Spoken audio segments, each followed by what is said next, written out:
మనిషి ధైర్యం లేక భయంతో ఎప్పుడైతే ఉంటాడో అతను తన యొక్క స్వభావాన్ని, వ్యక్తిత్వాన్ని కోల్పోతాడు. అంటే ప్రతి ఒక్కరికి ఒక స్వభావం అనేది ఉంటుంది కదా, కానీ తనకున్నటువంటి స్వభావాన్ని, వ్యక్తిత్వాన్ని ప్రదర్శించాలంటే ఆటంకాలు వచ్చినప్పుడు వాటిని ఎదుర్కొనేటటువంటి ధైర్యం కావాలి. లేకపోతే ఏం జరుగుతుంది? ఆ భయం వల్ల తనకు నచ్చని మార్గంలో కూడా వెళ్ళాల్సి వస్తుంది. అందుగురించి ధైర్యం అనేటటువంటిది ముఖ్యం. ఆ తర్వాత స్వార్థ చింతన ఉంటే కూడా ఏమవుతుంది? అధర్మానికి పాల్పడతాడు. తన వాళ్లకు, తన కుటుంబీకులకు, తన స్నేహితులకు, దగ్గర బంధువులకు, బాగా పలుకుబడి ఉన్నటువంటి వాళ్లకు, అట్లాంటి వాళ్ళకే ప్రాముఖ్యత అనేటటువంటిది ఇస్తాడు ఎందులోనైనా సరే. అంటే ఇవి రెండు, ఒకటి భయము ఉండకూడదు, స్వార్థ చింతన అంటే మోహిత చిత్తం అనేటటువంటిది ఉంటే ఈ విధంగా జరుగుతుంది. మరి ఇది పోవాలంటే ఎట్లా? అంటే ఈ విధంగా ఎవరైతే ఉంటున్నారో వాళ్ళే బుద్ధిపూర్వకంగా మారాల్సిన అవసరం ఉంటుంది. కానీ పాసిబుల్ కాదు కాబట్టి మరి ఎవరు చేయాలి దానికి?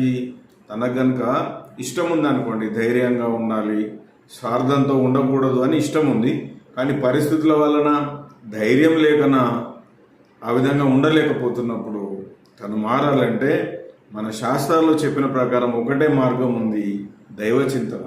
భగవంతునిపై భారం వేసి భగవంతుని వేడుకోవాలి, దేవుడా నాకు ధైర్యమి, నాలో ఉన్నటువంటి స్వార్థ చింతనను పోగొట్టు అని నిత్యం స్మరణ చేసుకుంటూ, క్షణ స్మరణ చేసుకుంటూ ఉంటే ఇది సాధ్యమవుతుంది. ఇక కొన్ని సందర్భాల్లో గురు శిష్యుల మధ్య ఎలా ఉంటుందంటే, కొత్తగా చేరినటువంటి శిష్యులు, స్టూడెంట్స్ ఏమనుకుంటారంటే నేను కూడా గురువు అంతటి వాడినే అని అనుకుంటారు. కానీ అది భ్రమ. ఆ భ్రమలో కనుక ఉంటే ఏమవుతుంది? గురువుతో సమానమని భ్రమలో ఉంటాడు కొత్తలో, ప్రారంభంలో. కానీ అది తొలగించుకోనంత వరకు తను విద్యను సరిగ్గా ఆర్జించలేడు. క్రమశిక్షణ అనేటువంటిది ఉండదు.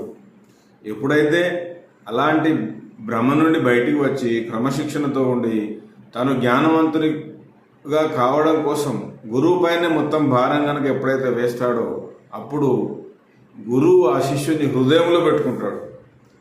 హృదయంలో పెట్టుకొని అతన్ని జ్ఞానవంతుని చేస్తాడు.